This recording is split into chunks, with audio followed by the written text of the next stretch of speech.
Can you expand a little bit on what you said? Manufacturing's in contraction, and you bring up home builders. Now, I was reading some stuff about this morning, but I'd rather you do it in your own words. One, what's happening with home builders, and two, why should we care?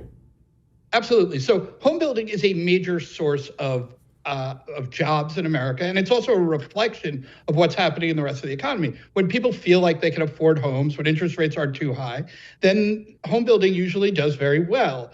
And it is not just a driver of jobs to build the homes themselves, which it is, and involves a whole bunch of levels of skill of labor. So you have electricians and plumbers, and then you have people whose job it is to dig the hole, right? And so it is a great source of employment in the United States, but it also creates economic opportunity for a lot of other things. When you build a home, you have to fill it with appliances. So that means people who make appliances are working, people who deliver appliances are working. A lot of times when people buy a brand new home, they also buy a car to go in their brand new garage. That might seem weird, but there is a correlation between home buying and people buying cars. So there's a whole lot of economic activity associated with home building, and high interest rates kill home buying altogether. And it is really hurting the home builders right now, because when interest rates are 3%, a lot of people can afford a home. When they're up at 7%, your monthly VIG on that mortgage is a lot higher. And people either need a much smaller home, or a lot of them will just say, you know what, I don't want to pay that much for a house every month. I'm going to hold back. John, can you help me understand something? And I realize this is a stupid question, but I think it helps people. Let's say my mortgage is $2,000 a month when I'm paying 3%, all right? Right. So it goes to 7. What's my mortgage become, roughly? I know this is rough. I'm asking you to do this live. It's going to double. I mean, because remember, unless you have some sort of funky mortgage, which I will advise everybody, don't get one of these mortgages where you're not actually paying some of the principal and some of the interest every month. When the interest rate goes up, the interest rate portion of your monthly payment goes up. And while the principal might stay the same, so it doesn't quite double, but it comes very close to the interest rate portion does, double. And so you're paying a lot more. Right now, some people are in a position where they own a home. They might have retired, their kids might have grown up, and they're thinking of moving into a smaller home.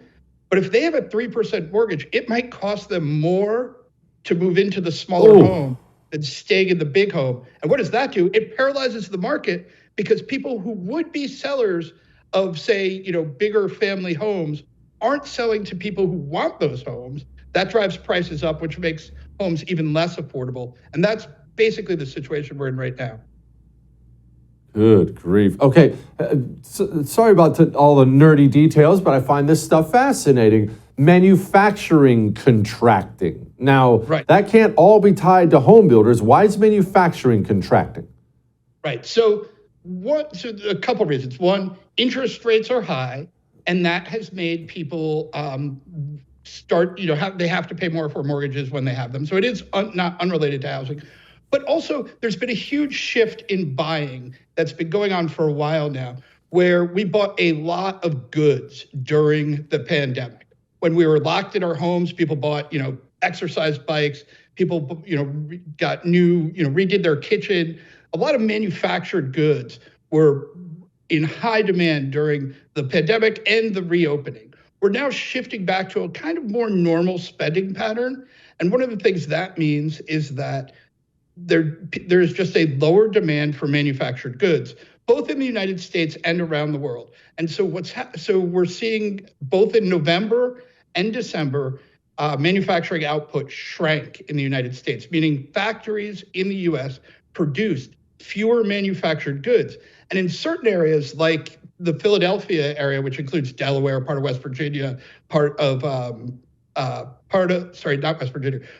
New Jersey, and part of Pennsylvania, the Philadelphia Fed says manufacturing in that area has been in contraction for 7 months.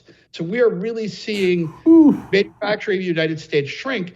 And the question is, as my friend Larry Kudlow, who works for another network, likes to say, if you're not making stuff, you can't be consuming stuff. So this manufacturing contraction means that eventually we're going to have to start to pull back on consumer spending, and probably employment's going to have to fall as well.